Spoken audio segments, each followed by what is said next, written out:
ஒருவன் நற்செயல் புரிவதன் மூலம் துக்கத்தை பிராப்தமாக பெற்று மற்றொருவன் துஷ்ட காரியத்தால் சுகத்தை அடைந்தால் மனதில் நற்காரியம் புரிவதாலும் தர்ம வழியில் நடப்பதாலும் பலனில்லையே என்னும் சந்தேகமானது வியாபித்துவிடும் அல்லவா?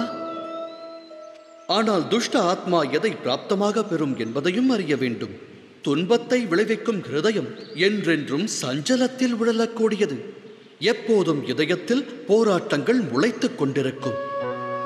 அவநம்பிக்கை அம்மனதை வாழ்வுள்ள வரையில் விரட்டும். அதுவா சுகம்? எப்போதும் தர்ம வழியில் நடப்பவர்கள், நற்பணியை செய்பவர்கள், சன்மார்க்கத்தில் திளைப்பவர்கள் மனம் அமைதியை தேடும். இடையில் விளையும் தீமையால் அவரின் சுகத்தை வெல்ல இயலாது.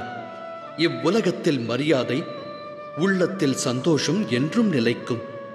அதாவது நல் வழியில் சென்றால் சுகத்தை அடையலாம் என்பது தவறாகும். நல் வழியில் செல்வதே சுகமான காரியம்.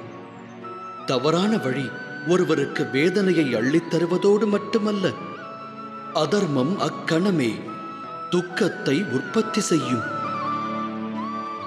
தர்மத்தால் சுகம் விளைவதில்லை. தர்மமே அற்புத சுகமாகும்.